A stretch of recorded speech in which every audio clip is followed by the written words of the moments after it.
તેમની પાસેથી શું મટીરિયલ મળી આવ્યું, કેટલા સમયથી આ ઓપરેટ કરતા હતા, કેટલાના વ્યવહારો મળી આવ્યા, શું વિગત?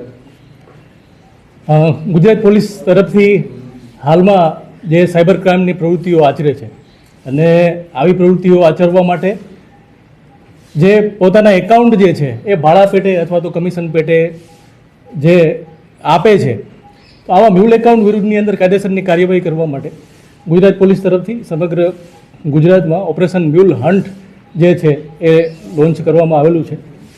આ ઓપરેશન મ્યુલ હન્ટ અંતર્ગત અમારા માનનીય police commissioner Shri Malek sir, JCP sir Sharad Singhal sir અને અમારા incharge DCP sir Hardik Makadiya સાહેબ સરની સૂચનાઓથી અમે આઈફોર્સી તરફથી એક સમન્વય પોર્ટલ જે છે એ કાર્યરત કરવામાં આવેલું છે અને આ સમન્વય પોર્ટલની અંદર જે આવા સાયબર ક્રાઇમ આચરતા જે ગુનેગારો છે એના મ્યુલ એકાઉન્ટની આખો એક ડેટાબેઝ જે છે એ તૈયાર કરવામાં આવેલો છે.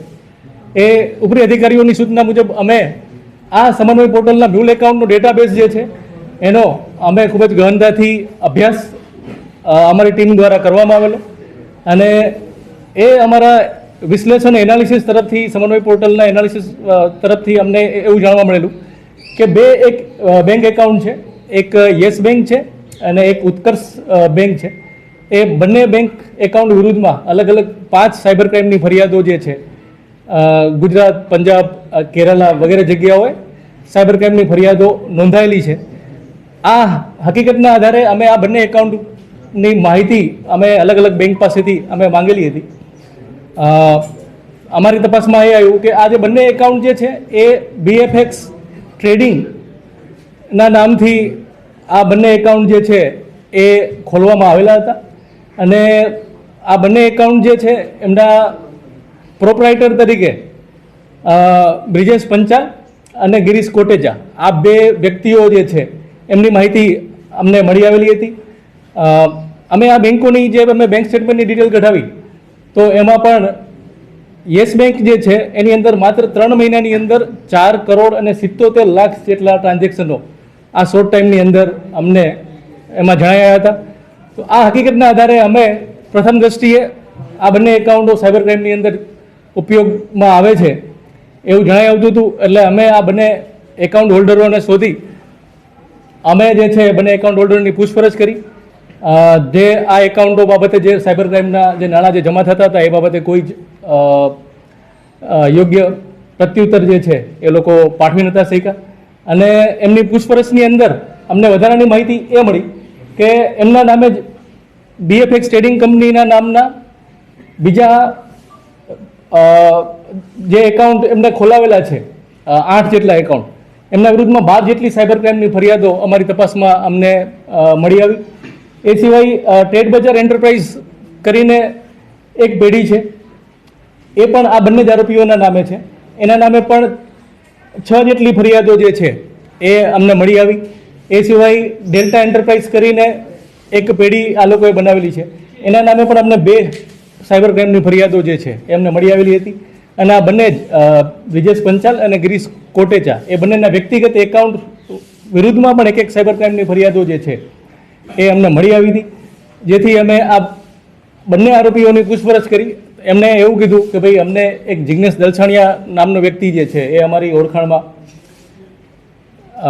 અગાઉ આવેલો હતો અને એમના કહેવાથી અમે આ BFX ટ્રેડિંગ અને આ ટ્રેડ બજારના એકાઉન્ટ જે છે એ અમે ખોલેલા હતા. દરેક એકાઉન્ટ દીઠ આ લોકોને 40,000 રૂપિયા જે છે એ એમને આપવામાં આવતા હતા અને અમારી પૂછપરછમાં અમને એવી માહિતી મળી કે આ એકાઉન્ટ જે છે એ દુબઈ સ્થિત આરોપીઓ જે છે એમને કોઈ એક એપ્લિકેશન બનાવી છે બાજાર FX કરીને. એ એપ્લિકેશન જે છે એ શેર માર્કેટમાં રોકાણ કરવાની એપ્લિકેશન છે અને એ એપ્લિકેશનમાં ડિપોઝિટ અને વિડ્રોલના ઓપ્શન્સ એ એપ્લિકેશનની અંદર જ આપેલા છે. કોઈ પણ વ્યક્તિ ડિપોઝિટ ઉપર ક્લિક કરે એટલે એક QR કોડ જે છે એ જનરેટ થાય છે અને આ QR કોડના માધ્યમથી કોઈ પણ વ્યક્તિ રૂપિયામાં અથવા તો ડિજિટલ કરન્સીની અંદર પણ એ એપ્લિકેશનની અંદર શેર માર્કેટની અંદર જે છે એ રોકાણ કરી શકે છે. આ હકીકતના આધારે અમે આ બંને આરોપીઓ જિગ્નેશ દલસાણિયા અને જે અન્ય આરોપીઓ જે છે એના વિરુદ્ધમાં અમે BNSની કલમ 317(2), 317(4), 318(4), 319(2), 61(2)(a), 3(5) અને IT એક્ટની કલમ 66C અને 66D મુજબની ફરિયાદ જે છે એ અમે દાખલ કરી છે. ફરિયાદ દાખલ કર્યા બાદ આરોપીઓની ઓફિસની તપાસ, ઝડપી તપાસ જે છે એ કરવામાં આવેલી હતી અને એ ઝડપી તપાસ દરમિયાન અમને ચેકબુક 57, પાસબુક 4, અલગ અલગ ચેક 15, 18 જેટલા મોબાઈલ અને 40 જેટલા ડેબિટ અથવા તો ક્રેડિટ કાર્ડ જે છે એ મળી આવેલા છે. લેપટોપ મળી આવેલું છે, UPI સ્કેનર મળી આવેલું છે અને કાર્ડ સ્કેન કરવા માટેનું POS મશીન જે છે એ એમની પાસેથી મળી આવેલું છે.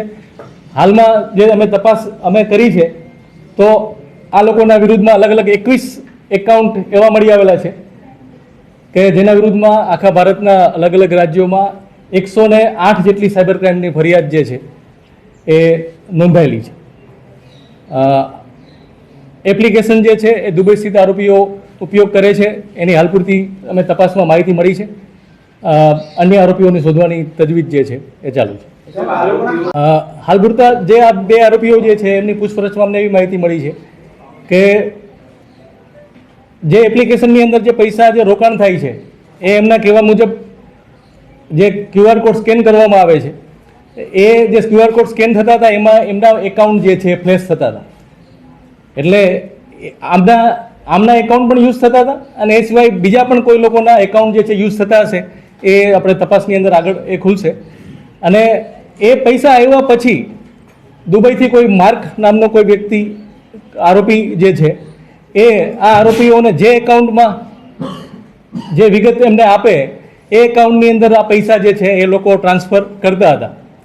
એટલે દુબઈ સ્થિત આરોપી જે છે એમના કહેવા મુજબ પૈસા જે આમના એકાઉન્ટમાં આવતા હતા ત્યાં ટ્રાન્સફર થતા હતા. સર, માર્ક સાથે આ બંને આરોપીઓ કોન્ટેક્ટમાં હતા કે જિગ્નેશ?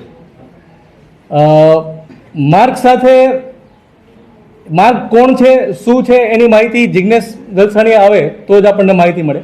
આમનો ખાલી માર્ક સાથે ટેલિફોનિક વાર્તાલાપ જે છે એ જ થતો હતો. સાહેબ, આ બંને આરોપીઓ લોકોને કઈ રીતે ટાર્ગેટ કરતા હતા? આ લોકો 40,000 લેતા હતા પર એકાઉન્ટ. સામેવાળી વ્યક્તિને કેટલા રૂપિયા આપતા હતા? પર એકાઉન્ટ આપતા હતા, ટ્રાન્ઝેક્શન વાઇઝ આપતા હતા? આ બંને આરોપીઓ જે છે એમનો રોલ એકાઉન્ટ પ્રોવાઈડ કરવાનો છે. એટલે આમનો રોલ જે છે એ આપણને આપણી તપાસમાં એકાઉન્ટ પ્રોવાઈડ કરવા પૂરતો જ આપણને મળી આવેલો છે.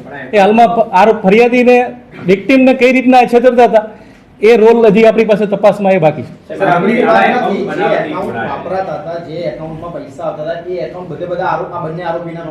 હા, અન્ય લોકોના પણ હતા. એ તપાસ આપણે આગળ જ્યારે વધારીશું એના પછી જ ક્લિયર થશે. એવા કેટલા એકાઉન્ટ મળી આવે છે જે આ બે આરોપીઓએ ખોલાવ્યા? આપણી પાસે એવા ટોટલ એ લોકોએ 62 એકાઉન્ટ જે છે એ આ લોકોએ ખોલાવેલા છે અને એમાંથી મેં અગાઉ પણ કીધું એમ 21 એકાઉન્ટ જે છે એ સાયબર ક્રાઇમની અંદર યુઝ થયેલા છે. એમાં અમારી પાસે અમે જે ટ્રાન્ઝેક્શન મંગાવ્યા છે એમાંથી બેંકની વિગતો આવવાનો બાકી છે. પણ અમારી પ્રાથમિક તપાસમાં આ લોકોએ જે એકાઉન્ટ પ્રોવાઈડ કર્યા છે એમાં ઓછામાં ઓછા 30 કરોડના ટ્રાન્ઝેક્શન જે છે એ થયેલા છે. પર એકાઉન્ટ દીઠ 40,000 જે છે એમને મળતા હતા. હાલ પૂરતું અમને કોઈ એમનો ગુનાહિત ઇતિહાસ અમને નથી મળી આવેલો. બંને લોકો 9 પાસ સુધીનો અભ્યાસ જે છે એમણે કરેલો છે. કોની સાથે?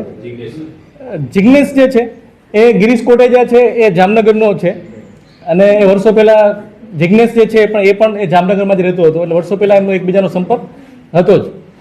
એટલે છેલ્લા 10 મહિના પહેલાં જિગ્નેશ દલસાણીયા એને મળ્યો ત્યારે એના એકાઉન્ટની વાત કરી એટલે એના માટે એને એકાઉન્ટ ખોલાવીને આપેલા. હા, આ એકાઉન્ટ જે છે એ છેલ્લા 10 મહિનાથી કાર્યરત છે. નહીં, હાલમાં અમારી તપાસમાં બેંકના કોઈ વ્યક્તિઓ ઇન્વોલ્વ હોય એવું અમારા તપાસમાં નથી આવ્યું. સાહેબ આ લોકો કેટલા રૂપિયા કમાયા છે આશરે આપની તપાસમાં? પર એકાઉન્ટ દીઠ 40,000. એટલે આપ વિચારો કે એમને 60 એકાઉન્ટ ખોલાવેલા છે, તો એ પ્રમાણે એ લોકો ઓકે થેન્ક યુ.